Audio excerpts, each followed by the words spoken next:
Baiklah, Assalamualaikum warahmatullahi wabarakatuh. Pada kesempatan kali ini kita akan coba membahas tentang lanjutan dari video sebelumnya, yaitu motor Grader 825A strip 2 punyanya brandnya Komatsu ya, di mana pada kesempatan kali ini kita akan coba membahas lebih spesifikasi tentang powertrain atau transmisinya ya. Langsung saja kita coba mulai. Yang pertama kita opening dari gambarnya ya. Ini gambarnya kalau udah dari gambar nih kelihatannya bagus sekali unitnya ya. Langsung kita bahas untuk kode unit dan engine-nya ya. Nah, di mana untuk Komatsu sendiri dia mempunyai kode unit GD825A-2 di mana masing-masing angka atau huruf ini mempunyai penjelasan tersendiri. Nah, kalau GD ini dia itu menunjukkan tipe mesinnya, berarti motor grader. Kalau 8 angka pertama ini dia menunjukkan wheelbase-nya. Apa sih wheelbase itu? Wheelbase itu jarak antara roda depan ke roda belakang tapi yang bagian tengahnya. Itu wheelbase ya namanya. Nomor 2 engine power atau tipe powertrain. Nomor 5 user atau application. Yang A-nya ini adalah tipe frame-nya. Yang strip 2 itu merupakan modifikasinya. Contoh, GD825A strip 2. GD85A strip 2, yang GD-nya ini berarti motor grader. Motor gradernya Komatsu. Nah, 8 ini kan tadi wheelbase. Nah, wheelbase ada dua angka dia. Kalau angkanya 7 itu wheelbase-nya jaraknya itu 6,8 meter. Kalau angka 8 itu 7,1 meter. Nah, berarti Grader 825 ini dia mempunyai wheelbase di 7,1 meter. Nah, yang angka 2-nya ini kan tadi ngomongnya engine power. Nah, kalau engine power berarti dia kalau angka 2 dia berarti heavy duty, kalau satu dia light duty. Nah, begitu ya. Nah, berarti GD82 berarti motor Gradana Komatsu, wheelbase-nya 7,1 meter, tipe engine-nya disetting di heavy duty. Nah, nomor 5 ini user application-nya yaitu for commercial tender atau deluxe model. Berarti dia model terbagusnya lah. Kalau istilahnya itu model terbagusnya. Nah, yang A ini tipe frame-nya, berarti tipe frame-nya ini berarti dia tipe articulate. Nah, A tipe articulate atau R rigid. Berarti dia ini articulate frame-nya. Ini modifikasi generasi keduanya ya. Ini salah tulis nih, generasi kedua harusnya. Karena kalau dia generasi pertama dia nggak ada stripnya ini. Jadi grader 825A strip 2 ini berarti GD ini motor gradernya Komatsu, 82 ini mempunyai wheelbase di 7,1 meter. Duanya ini tipe engine-nya heavy duty, limanya ini deluxe model, yang A ini articulate frame-nya. Yang strip 2 ini berarti dia modifikasi ke 2. Nah, ini untuk power translatornya ya. Jadi gambaran pada unit Komatsu tadi, yang gambar pertama tadi. Nah, nomor satu itu engine-nya di sini. Ini engine-nya. Ini engine-nya dia menghadap ke belakang. Berarti ini fan-nya ya. Ini fan-nya menghadap ke belakang.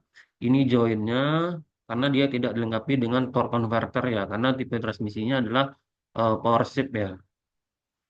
Hydroshift, sorry, hydroshift. Nah, nomor 3 ini hydroshift transmisi.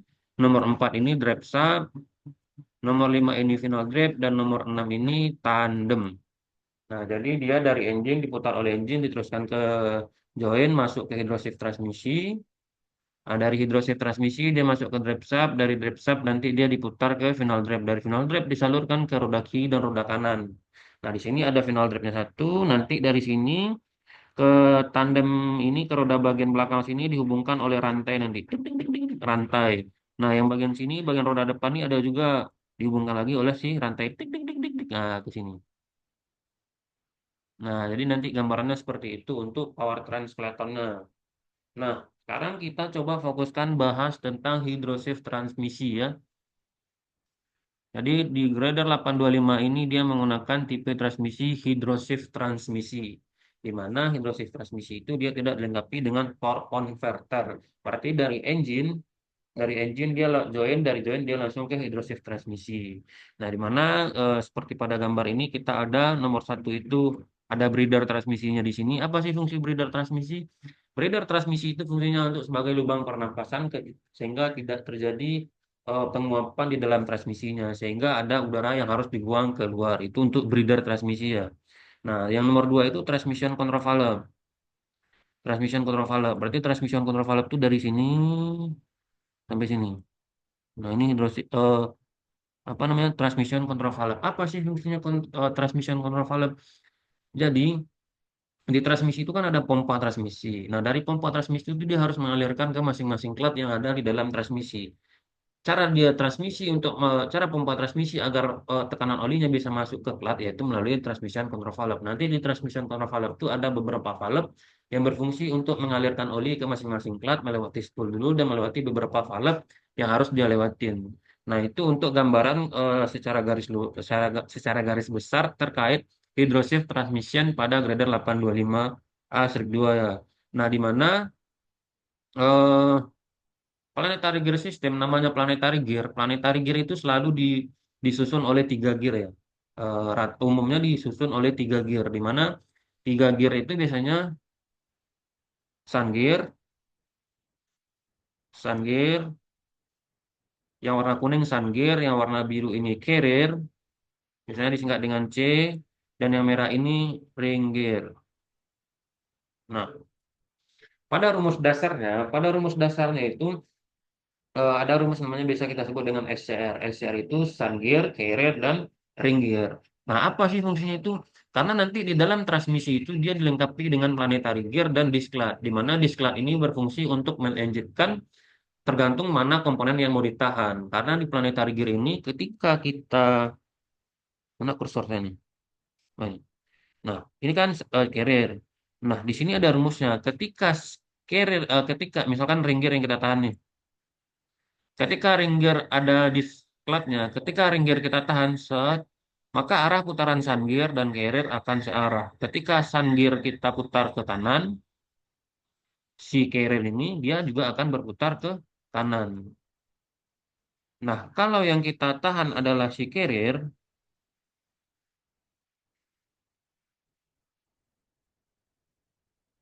kita tarik garisnya. Nah, kan dia berlawanan nih. Ini di sebelah kiri, ini di sebelah kanan. Artinya ketika sun gear kita putar ke kanan, ketika outputnya kita jadikan si ring gear, maka si ring gear akan berputar ke arah kiri. Nah, begitulah untuk rumusnya si RCR ini. Nah, ketika sun gear yang kita tahan, sebaliknya juga SCR. Hmm. Ketika sun gear yang kita tahan, ya otomatis putaran carrier dan si ring gear juga akan searah. Nah, karena ini basic dasarnya. Coba kita analogikan ya. Ini carrier nih. Ini sun gear. Ketika sun gear kita putar, ini kan kita tahan. Ini kita putar ke kiri.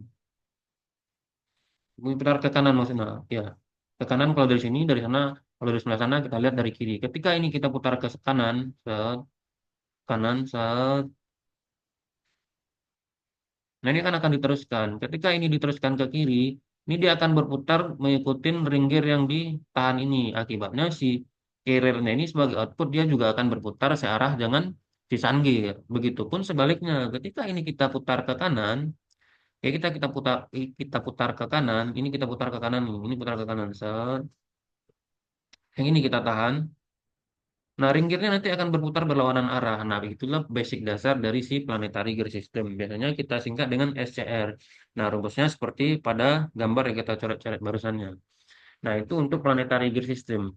Nah, di mana di power shift-nya transmisinya grade 825, dia kan memiliki transmission control valve. Nah, transmission control valve itu dilengkapi dengan nama-nama komponen. Ini konektornya L konektor, ini untuk elektrikalnya, elektrikal untuk solenoid 2, solenoid 4, 1, low dan high, 3, maju, mundur. Nah, dia itu terbagi dua. Transmission control valve ini terbagi dua. Yang satu itu, yang nomor 9. Nah, ini. Nah, ini disebut dengan, yang bagian ini disebut dengan lower valve. Yang nomor 10 ini disebut dengan upper valve. Apa aja sih yang ada di lower dan upper valve? Nah, ini dia transmission control valve-nya. Ini gambar secara garis besar ketika kita belah. Nah, kita belah. Nah, di upper valve dia mempunyai housing. Yang nomor satu itu housing. Ini housing yang warna kuning housing. Yang nomor dua ada namanya inching valve. Inching valve ini berhubungan sama nanti yang di dalam kabin. Dalam kabin nanti ada pedal kayak pedal kopling dia, inching pedal ngomongnya kalau dia berat. Nah, inching pedal ini dia fungsinya diinjak sama operator pada saat awal pergerakan sama pada saat unit ini mau berhenti. Ini incing valve. Yang nomor 3 dan nomor 4 itu namanya quick return valve dan modulating valve. Nomor 3 ini quick return valve, nomor 4 itu modulating valve. Modulating valve, quick return valve. Nomor 5 priority valve, nomor 5 priority valve, dan nomor 6 oil cooler bypass valve. Nomor 6 oil cooler bypass valve. Nah, ini nanti akan kita jelaskan secara detail bagaimana cara kerja dari valve-valve yang ada di upper valve ini ya. Nah, sementara di lower valve itu terdiri dari nomor 7. Nomor 7 itu nih, nomor 7 itu high clutch spool, nomor 8 clutch nomor 2, nomor 9 ya, nomor 9 di sini ya. Nomor 9 ini low clutch spool, nomor 10 itu spool nomor 4 speed 4, nomor 11 itu spool nomor 1. Sementara yang nomor 12 itu pilot reducing valve. Nomor 13 itu directional spool, nomor 4 lubricating valve, dan nomor 15 speed 3 spool. Jadi masing-masing di transmission control valve itu ada yang bagian upper dan bagian lower valve. Nah, masing-masing upper dan lower ini mempunyai valve-valve yang berfungsi untuk menggerakkan si speed maupun arah dari transmisi Grader 825 tersebut. Nah, untuk transmission controlnya ini gambaran yang di dalam kabinnya. Seperti video yang sebelumnya, ini untuk penggerakan speednya. Ini untuk RPM-nya ya, ini untuk RPM-nya. Nah, ini yang gambar yang ini, ini yang gambar di manual booknya. Nah, jadi untuk pergerakan transmisi di Grader 825 ini menggunakan tuas yang pada gambar ini ya. Nah, menggunakan ini, ya ini nomor satu. Nah, untuk pergerakan lever ini di transmisi Grader 825 itu atau di Grader 825 itu dia mempunyai 8 speed. 8 speed, 8 speed yaitu speed 1, speed 2, speed 3, speed 4, speed 5, speed 6, dan speed sampai speed 8. Untuk majunya ada 8, untuk mundurnya pun ada 8. Itu digerakkan oleh siapa? Digerakkan oleh operator pada saat dia mau menggerakkan unit. Bagaimana sih cara kerjanya? Nah, di dalam sini ada namanya promi, pro, proximity switch kalau iya prosi aduh, patah lagi lidahku. Proximic pro apa ya? Proximit Promixi, aduh, pro proximit, aduh, maaf, lupa, patah lidahnya, lupa aku. Pokoknya sweet lah, semacam sweet. Proximic, proximity, promisi, aku lupa, mata lidah gue astaga. Sebentar, aku cek, proximity ya, proximity sweet ya, dan ada juga sweet untuk directional maju dan mundurnya. Maklum lah, manusia kan, jadi salah-salah dikit nggak apa-apa lah ya. Nah, jadi untuk transmission clutch combination, kan tadi dia ada 8 speed, ada 8 speed, ada 8 speednya. Ini speed maju 8, speed mundur ada 8.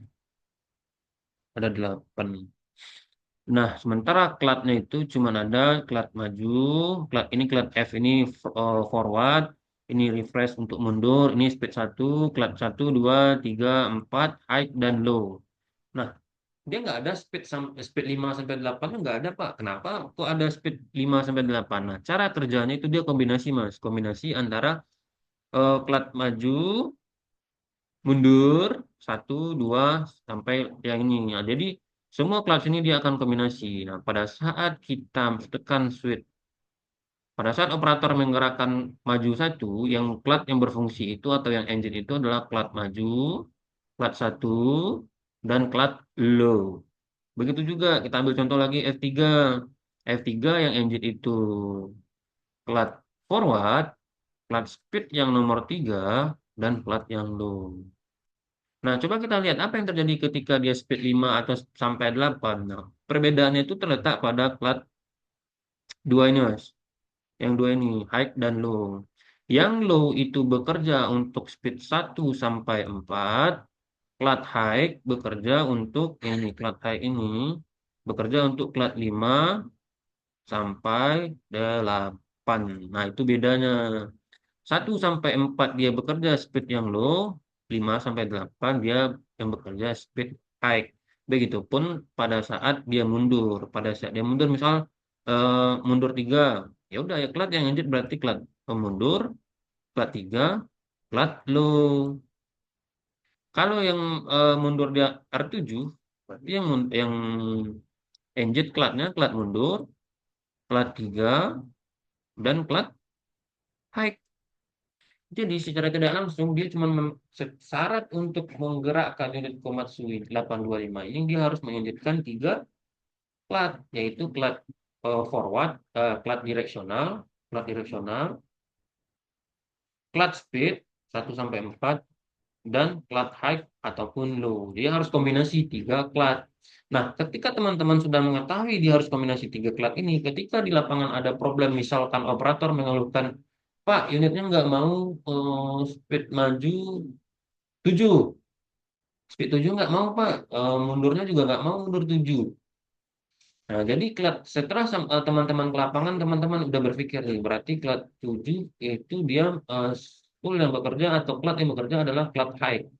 Nah, berarti teman-teman sudah mengarah ke plat high-nya. Nah, ketika teman-teman ngetes yang nggak mau masuk itu malah semua platnya, plat high-nya 5, 6, 7, 8. Ketika teman-teman sudah mengetahui basic dasarnya, dia harus kombinasi 3 plat, berarti teman-teman tinggal mengarahkan ke yang plat high-nya berarti yang bermasalah nih. Apakah arus yang masuk ke solenoid-nya atau eh, solenoidnya yang bermasalah. Nah, sehingga dia tidak mau masuk yang plat high-nya. Ketika plat low, nah, kalau plat low kan berarti sampai teman-teman sudah tahu tadi nih.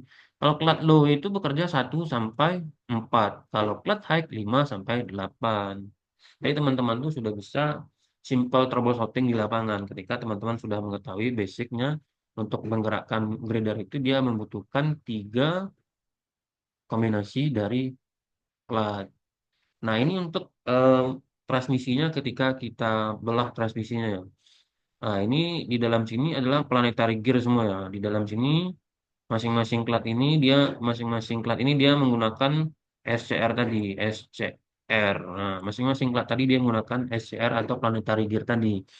Nah, bisa dilihat sini yang paling depan itu punya reverse atau mundur, yang sini punya maju.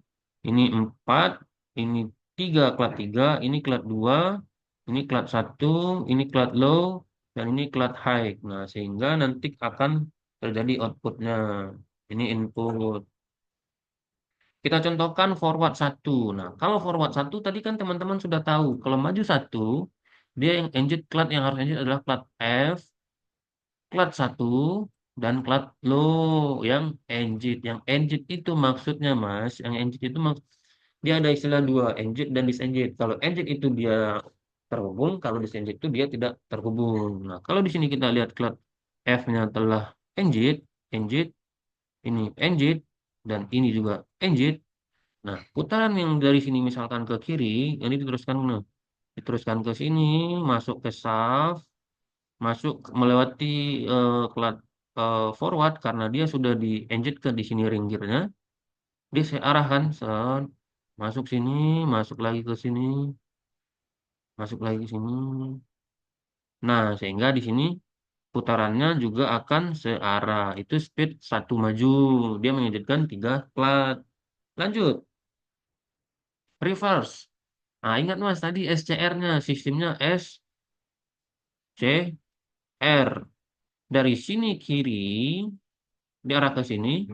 Nah, di sini berlawanan arah, Mas. Jadi apa yang ditahan di sini, Mas? Ayo. Tadi kan kita udah bahas SCR. Nah, terus apa Mas yang ditahan di sini? Harusnya teman-teman sudah tahu dong.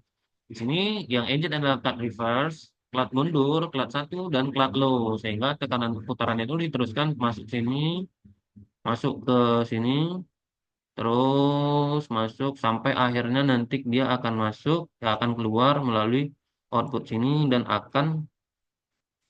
putarannya akan berlawanan arah. Nah, itu untuk gambaran secara garis besar tentang transmisi di grader 825 ya. Nah, ini yang penting Pak. Sekarang kita coba bahas terkait mana lah muka saya mau ditutupkan. Ah, di sini ya. Nah, sekarang kita coba bahas tentang komponen-komponen atau sirkuit hidrolik. Hidrolik sirkuit untuk powertrain grader 825A strip 2 ya. Di mana untuk komponen-komponennya kita bahas dulu. Yang nomor satu ini adalah transmission case, nomor dua adalah strainer, nomor tiga adalah pompa transmisi, nomor empat filter transmisi, nomor lima ini adalah priority valve, nomor 8 ini pilot oil filter, nomor 9 ini pilot reducing valve, nomor 10 ini transmission lubricating relief valve.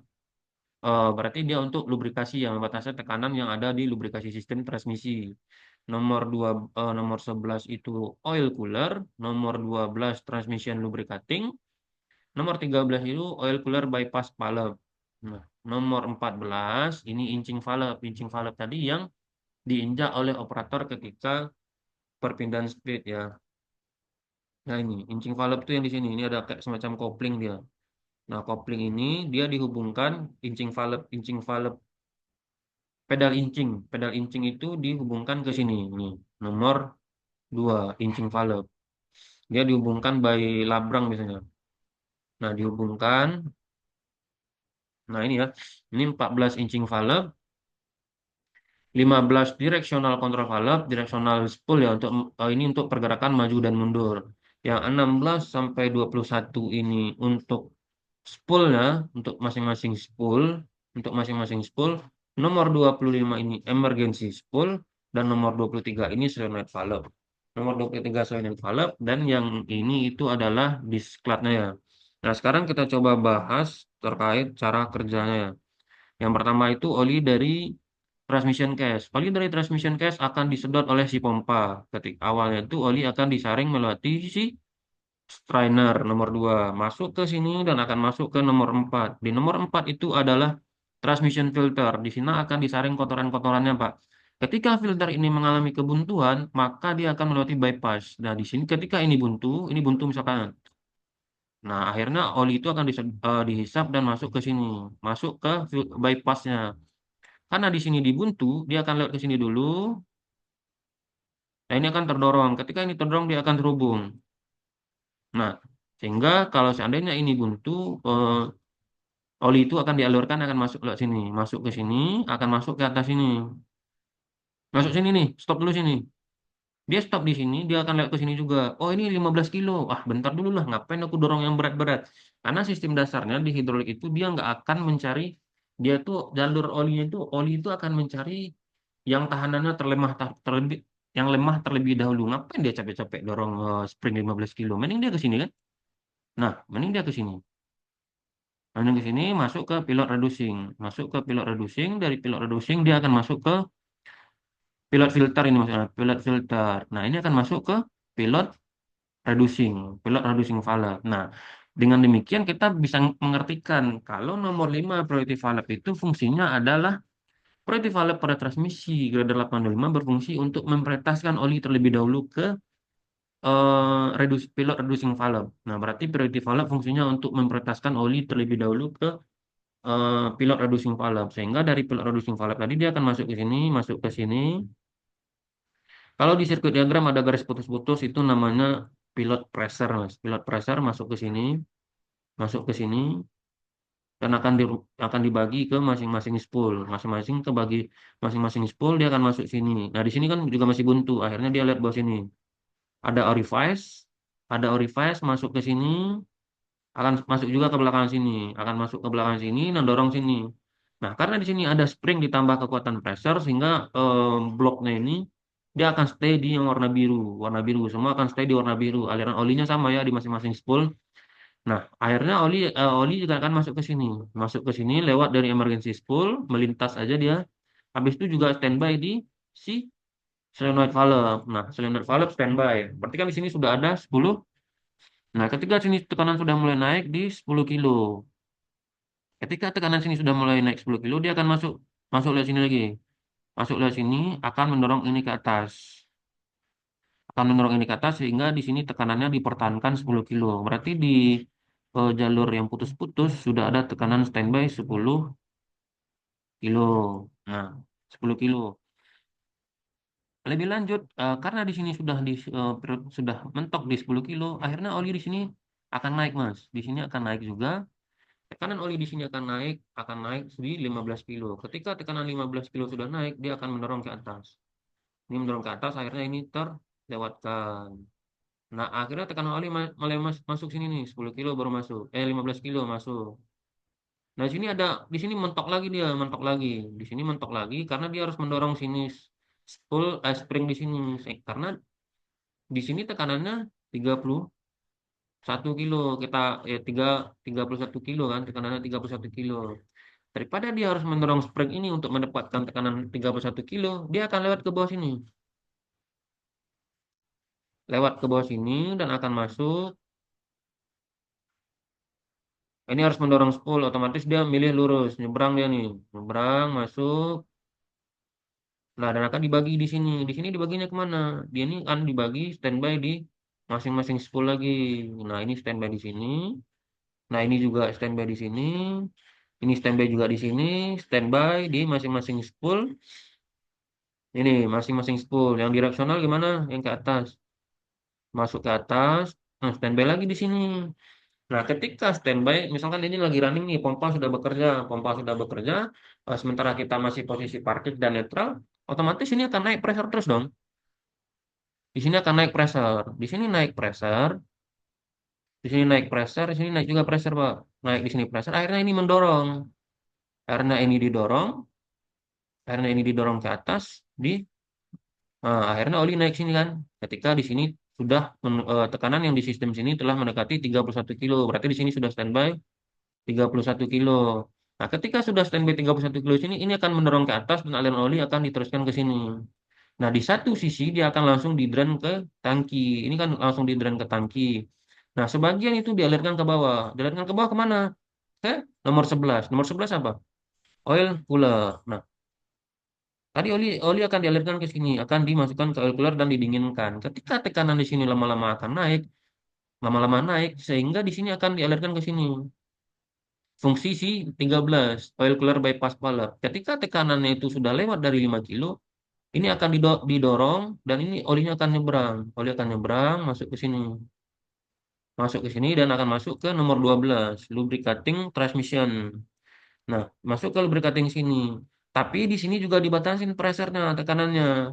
Di lubricating, nah, yang di transmission lubricating, dia dibatasin tekanannya di 3 kilo. Ketika tekanan di sini sudah lewat dari 3 kilo, dia akan mendorong spring, dan akan membuka ini dan langsung di-drain ke tangki.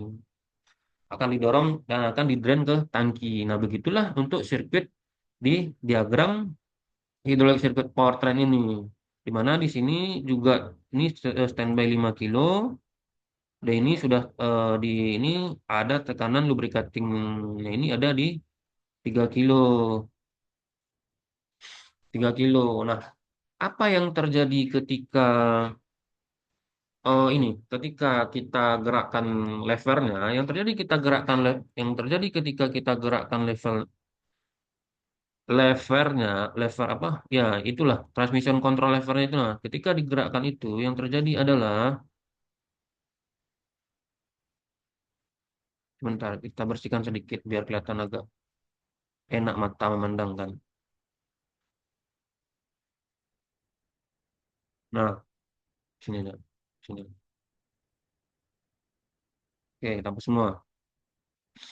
Nah, yang terjadi ketika kita menggerakkan lever, misalkan kita gerakkan di lever F1, maju satu nih, operator menekan F1. Nah, di F1 tadi ada 3 spool yang bekerja, yaitu spool maju, klat maju, klat satu, dan klat low. Otomatis si lever yang proximity switch tadi, yang di lever sebelah kanan operator tadi, dia akan mengaktifkan solenoid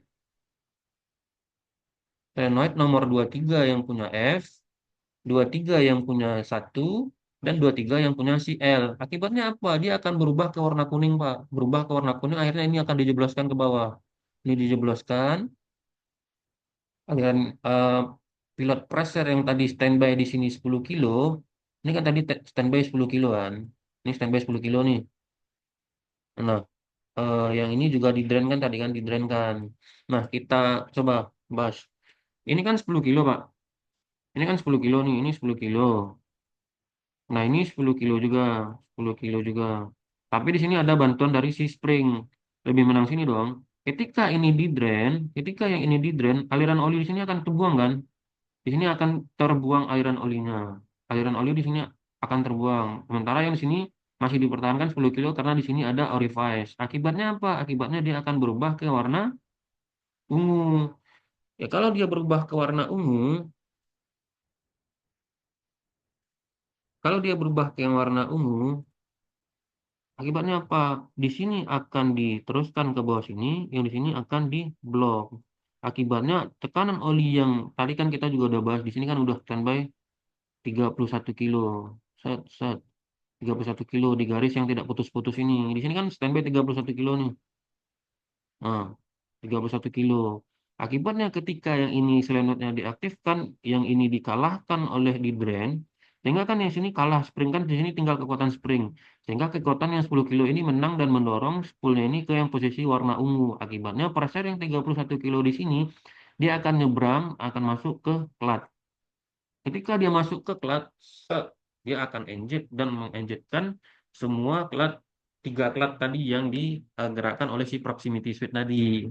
Nah, itu cara kerja dari sistem hidrolik pada powertrainnya. Tapi kalau dengan demikian ketika dia langsung masuk 31 kilo, tek, otomatis dia kejut dong, Pak. Mas, teman-teman. Ketika dia ngejut, set, otomatis terjadi hentakan di transmisinya ketika di awal maju. Nah, untuk mengurangi hentakan tersebut agar umur komponen transmisinya eh, lebih awet dan lebih terjaga dan kenyamanan operatornya didapat, makanya ada namanya inching valve. Inching valve. Nah, inching valve ini yang ditekan operator yang di kaki kiri yang tadi. Nah, ketika itu ditekan, inching valve itu ditekan yang terjadi adalah apa, Pak? Dia akan berpindah ke port yang warna ungu. Dia akan berpindah ke port yang ungu. Kalau port yang ungu, ya berarti kan gambarnya berubah seperti ini. Ini terhubung, ya ini tetap terhubung, tapi yang ini akan di drain. Saat dia akan masuk ke sini, dan ini ada orifice-nya di sini. Nah, yang terjadi apa? Sehingga tekanan yang 31 kilo ini, dia di drain, Mbak. Tekanan yang 31 kilo ini di drain ke tangki. Sehingga tekanannya itu akan turun sampai 0,1, tapi dia nggak sampai 0, tapi dia masih ada sedikit tekanan, Pak. Tapi dia nggak sampai 0. Tapi ini dibuang, set, sehingga di sini nggak sampai 31 lagi, 31 kilo lagi. Akibatnya apa? Aliran olinya ini kan tadi udah terhubung nih, tapi 31 kilonya sudah di, di, di, diturunkan dulu oleh si inching valve ini. Nah, oleh si inching valve ini. Tapi kan ini kan tadi juga udah di drain nih yang F, di drain. Ini bergerak ketika spool ini bergerak, ini masuk nih. Set, masuk sini. Karena di sini sudah di drain dulu oleh si inching valve. Tekanan yang masuk ke klat ini, klat maju maupun klat 1L ini, tekanan di sini akan ngedrop. Tekanannya sudah ngedrop, sehingga operator akan melepas pedal inchingnya pelan-pelan sehingga unitnya akan bergerak secara perlahan dan tidak akan terjadi hentakan. Nah, itu pada saat awal mulai pergerakan. Nah, inching valve tidak boleh digunakan untuk perpindahan speed, Mbak. Inching valve ini hanya boleh digunakan untuk awal mulai bergerak dan ketika unit ini mau berhenti untuk mencegah hentakan awal. Apa yang terjadi, apa yang bekerja pada saat perpindahan speed? Nah, yang bekerja pada saat perpindahan speed itu misalkan lima, dari speed 5 ke 6 operator itu tidak perlu nginjak pedal inching lagi. Karena yang bekerja itu adalah si modulating dan quick return-nya ini. Dia itu berkolaborasi, berkolaborasi ini. Ini kan ada tekanan sini akan ditekankan ke sini, sehingga aliran olinya itu akan dimasukkan dulu ke sini, masukkan dulu ke sini, di modulating ini kan ada drain langsung nih, ada drain langsung. Nah, sehingga aliran oli yang dari 31 kilo tadi dia akan di drain dulu ke sini. Nah, itu fungsi dari si modulating dan quick return valve. Jadi pedal inching itu berfungsi untuk mensmoothkan pergerakan transmisi dari awal berhenti ketika mau bergerak atau dari bergerak ke mau berhenti. Dan ketika perpindahan speed yang berfungsi untuk mensmoothkan perpindahan speed itu ketika perpindahan speed unit udah jalan nih, unit udah ketika operator memindahkan gigi, yang berfungsi untuk mensmoothkan perpindahan gigi itu adalah si modulating valve dan si quick return valve. Nah, itu untuk gambaran dan cara kerja dari masing-masing plat pada powertrain hidrolik sirkuit powertrainnya grader 825A strip 2. Nah, harapannya dengan adanya sharing seperti ini, teman-teman di lapangan ataupun bapak-bapak di luar sana yang baik operator maupun mekanik, ada sedikit gambaran terkait transmisi grader 825A ini ya. Harapannya basic dasarnya seperti ini bisa diimplementasikan di lapangan dan semoga bisa membantu. Dengan adanya gambaran ini, bapak-bapak semua bisa tahu dan bisa melakukan simple troubleshooting. Critical poinnya di sini selalu lihat shop manual dan partbook serta SN unit untuk melakukan pengetesan, pengejasan maupun melakukan vonis atau final decision terkait hal-hal apa yang akan dilakukan di lapangan ya. Jangan lupa untuk selalu berbagi dan saling bekerja sama karena dan lupa berbagi karena ilmu itu tidak ada habisnya Pak. Mekanik itu ataupun dunia mekanik ini tidak ada yang pintar, adanya yang duluan tahu saja. Jangan lupa untuk menjadi manusia yang berguna untuk manusia lainnya. Boleh jadi bukan manusia yang membalas, tapi Tuhan yang membalas. Karena hukum tabur tuai itu berguna dan real adanya. Jangan iri dengan rezeki orang, dengan iri dengan pendapat orang. Cukup jadi manusia yang baik, Pak. Tidak harus kaya untuk menjadi baik. Oke, mungkin itu aja sedikit dari saya, Pak, sharing pada kesempatan kali ini. Semoga membantu. Kalau ada salah-salah atau kurang lengkap atau kurang tepat, silakan tambahkan di kolom komentar. Tujuan kita di sini berbagi, bukan untuk menggurui. Terima kasih. Assalamualaikum warahmatullahi wabarakatuh.